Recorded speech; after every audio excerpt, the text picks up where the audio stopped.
नमो भगवते वासुदेवाय. तर आपण श्रीमद भागवत महापुराण पाहत आहोत आणि त्यातील हा आपला 6वा स्कंद. 6व्या स्कंदातील अध्याय 4. 4थ्या अध्यायामध्ये आपण दक्षाकडून भगवंताची स्तुती आणि त्यांचा प्रादुर्भाव पाहणार आहोत. राजाने विचारले, भगवन, आपण थोडक्यात स्वयंभू मन्वंतरामध्ये देव, असुर, मनुष्य, साप आणि पशुपक्षी यांची सृष्टी कशी झाली हे सांगितले. परमकल्याण भगवंतांनी आपल्या ज्या शक्तीने ज्या प्रकारे त्यांच्यानंतरची सृष्टी रचना केली आणि विस्ताराने जाणून घेण्याची माझी इच्छा आहे. सूत म्हणतात, शौनकादी ऋषींनो, महायोगी व्यासनंदन श्री सुखदेवांनी हा सुंदर प्रश्न ऐकून त्यांचे अभिनंदन केले आणि म्हटले. श्री सुख म्हणाले, राजा प्राचीन बरीचे प्रचेता नावाचे 10 पुत्र जेव्हा समुद्राच्या बाहेर आले तेव्हा त्यांना सगळी पृथ्वी वृक्षांनी भरून गेलेली आढळली. त्यांना वृक्षांचा फार राग आला. तपोबलामुळे तर त्यांचा क्रोध आणखी भडकला.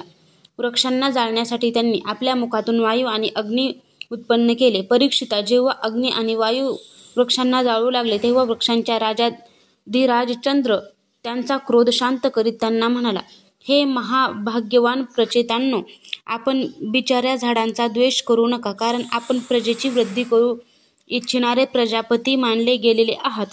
अहो, प्रजापतींचे अधिपती अशा अविनाशी भगवान श्रीहरींनी सर्व वनस्पती आणि औषधी यांना प्रजेच्या खाण्यापिण्यासाठी निर्माण केले आहे. जगात पंखांनी उडणाऱ्या चालत्या फिरत्या प्राण्यांच्या भोजनासाठी फल, पुष्पादी स्थिर पदार्थ आहेत. पायांनी चालणाऱ्यांसाठी गवत इत्यादी बिनपायांचे पदार्थ भोजन आहेत. हात असणाऱ्यांसाठी वृक्ष, वेली इत्यादी बिनहातांचे आणि 2 पायांच्या माणसांसाठी धान्य, गहू इत्यादी अन्न भोजन आहे. 4 पायांचे बैल, उंट इत्यादी शेतीतून उत्पन्न होणाऱ्या अन्नासाठी सहाय्यक आहेत. हे पुण्यशील प्रचेतांनो, आपल्याला पित्याने आणि देवाधिदेव भगवंतांनी अशी आज्ञा केली आहे की प्रजेची उत्पत्ती करा. मग त्यांचे अन्न असणारे वृक्ष जाळून कसे चालेल? आपण आपला राग आवरा आणि आपले पिता, आजोबा, पणजोबा इत्यादींनी अनुकरण केलेल्या सत्पुरुषांच्या मार्गाने जा. आई वडील मुलांचे, पापण्या डोळ्यांचे, पती पत्नींचे, गृहस्थ भिक्षुकांचे आणि ज्ञानी अज्ञानांचे हितचिंतक व रक्षण करणारे असतात. सर्व प्राण्यांच्या शरीरांमध्ये भगवान श्रीहरी आत्म्याच्या रूपाने राहतात. म्हणून आपण सर्वांना भगवंताचे निवासस्थान समजा आणि असे कराल तर भगवंतांनाच प्रसन्न कराल. जो मनुष्य अकस्मात उत्पन्न झालेल्या भयंकर क्रोधाला आत्मविचाराने शांत करतो तोच 3 गुणांवर विजय मिळवितो. या गरीब बिचाऱ्या वृक्षांना आणखी जाळू नका. जे काही शिल्लक आहेत त्यांचे रक्षण करा, त्यामुळे आपलेही कल्याण होईल. या उत्तम कन्येचे पालन या वृक्षांनीच केले आहे. हिचा आपण पत्नी म्हणून स्वीकार करा. परीक्षिता, वनस्पतींचा राजा चंद्र याने प्रचेतांना अशा प्रकारे समजावून त्यांना प्रमोचा अप्सरेची सुंदर कन्या दिली आणि तो निघून गेला. नंतर प्रचेतांनी धर्मानुसार तिचे पाणी ग्रहण केले. त्या प्रचेतांना त्या कन्येपासून प्राचेतस नावाचा दक्ष उत्पन्न झाला. नंतर दक्षाच्या संततीने 3 लोक भरून गेले. कन्यांवर प्रेम असणाऱ्या त्याने ज्या प्रकारे संकल्पाने आणि वीर्याने विविध प्राण्यांची उत्पत्ती केली ती मी तुला सांगतो, तू लक्ष देऊन ऐक. परीक्षिता, अगोदर प्रजापती दक्षाने पाणी, जमीन आणि आकाशात राहणारे देव, असुर, मनुष्य इत्यादी प्रजा संकल्पानेच उत्पन्न केली. जेव्हा त्याला असे दिसले की या सृष्टीची वाढ होत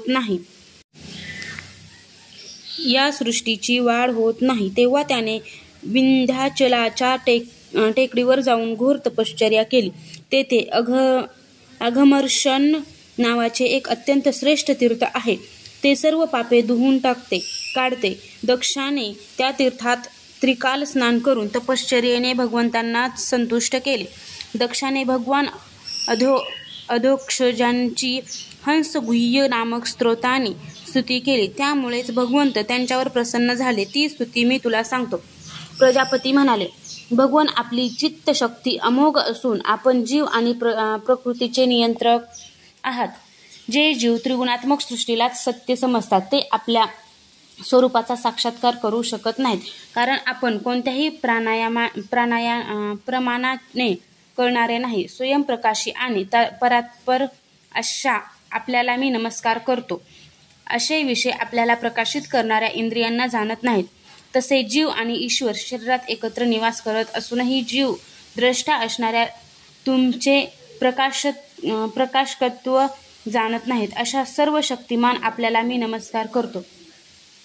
देह, प्राण, इंद्रिय, अंतःकरणाच्या वृत्ती, पंचमहाभूते आणि त्यांच्या तन्मात्रा हे सर्व जड असल्याकारणाने स्वतःला आणि स्वतः व्यतिरिक्त दुसऱ्याला जाणत नाही. परंतु जीव या सर्वांना आणि यांचे कारण अशा 3 गुणांनाही जाणतो. परंतु तो जीव सर्वांचे ज्ञाते आणि अनंत अशा तुम्हाला जाणू शकत नाही. हे प्रभो, अशा आपली मी स्तुती करतो. जेव्हा समाधी कालात दर्शन आणि स्मरण शक्तीचा लोप झाल्याने या नामरूप जाणाऱ्या मनाचा लय होतो, त्यावेळी आपण सच्चिदानंदमय स्वरूपाने स्वतःच प्रकाशित होत असता. हे प्रभो, शुद्ध हृदय मंदिरात राहणाऱ्या शुद्ध अशा आपणास माझा नमस्कार असो. जसे यज्ञ करणारे लोक लाकडात सुप्त असलेल्या अग्नीला सामिधेनी नावाच्या 15 मंत्रांनी प्रकट करतात, तसेच ज्ञानी लोक आपल्या 27 शक्तींच्या द्वारा गुप्तपणे हृदयात लपलेल्या तुम्हाला शुद्ध बुद्धीने हृदयातच शोधतात. जगामध्ये जो वेगळेपणा दिसतो तो सर्व मायेचाच आहे.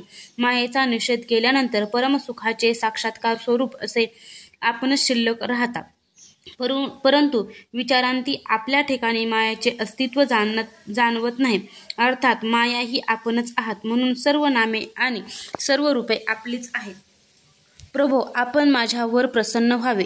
जे काही वाणीने बोलले जाते किंवा जे काही मन, बुद्धी आणि इंद्रियांनी ग्रहण केले जाते ते आपले स्वरूप नाही, कारण ते गुणरूप आहे आणि आपण तर गुणांच्या उत्पत्ती प्रलयांचे अधिष्ठान आहात.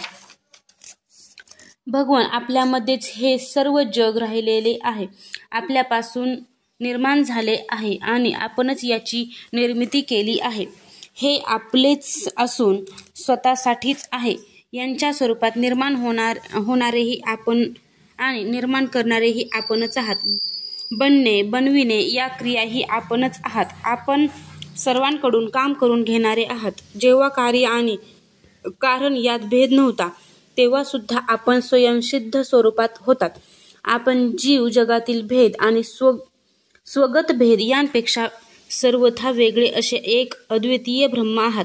आपल्या शक्ती वादी प्रतिवादी यांच्यातील विवाद आणि संवाद यांचा विषय असतात आणि त्यांना वारंवार मोहात टाकतात. अनंत गुणांनी युक्त सर्वव्यापी अशा आपणाला नमस्कार असो. योगवादी उपासक म्हणतात की आमचे प्रभू साकार आहेत आणि सांख्यवादी ज्ञानी म्हणतात की भगवंत निराकार आहेत. अशा प्रकारे ते जरी एकाच वस्तूंच्या 2 परस्पर विरोधी धर्मांचे वर्णन करत असले तरी सुद्धा त्यांमध्ये विरोध नाही, कारण हे दोन्ही धर्म एकाच वस्तूंचे आहेत. ती वस्तू म्हणजे आहे नाहीचा विरोध नसलेले सम परब्रह्म आपण आहात. आपण नामरूपरहित भगवान अनंत आहात. तरी सुद्धा जे आपल्या चरणकमलांचे भजन करतात त्यांच्यावर अनुग्रह करण्यासाठी आपण अनेक रूपांमध्ये प्रकट होऊन अनेक लीला करता आणि त्या रूपांना व लीलांना अनुसरून अनेक नावे धारण करता. अशा आपण माझ्यावर कृपा करावी. सुगंध वाहून नेणारा वारा सुगंधित झाल्यासारखा वाटतो, परंतु वास्तविक तो सुगंधित नसतो. त्याप्रमाणे आपण सर्वांच्या हृदयात राहून त्यांच्या सामान्य भावनेनुसार भिन्न भिन्न देवतांच्या रूपात प्रतीत होत असता. अशा प्रभूंनी माझी अभिलाषा पूर्ण करावी. श्री शुकाचार्य म्हणाले, परीक्षिता, विंध्याचलाच्या त्या अघमर्षण तीर्थावर जेव्हा प्रजापती दक्षाने अशी स्तुती केली तेव्हा भक्तवत्सल भगवान त्यांच्यासमोर प्रकट झाले. त्यावेळी भगवंतांनी गरुडाच्या खांद्यावर चरण ठेवले होते. त्यांचे विशाल आणि दीर्घ असे 8 हात होते. त्यात त्यांनी शंख, चक्र, तलवार, ढाल, बाण, धनुष्य, पाश आणि गदा ही आयुधे धारण केली होती.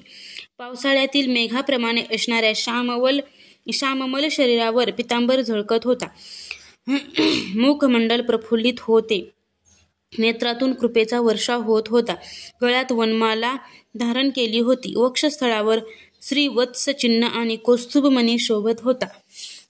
बहुमोल किरीट, कडी, तेजस्वी मकराकृती कुंडले, कमरपट्टा, अंगठ्या, पायांतील कडी, नुपुरे आणि बाजूबंद यांनी ते शोभून दिसत होते.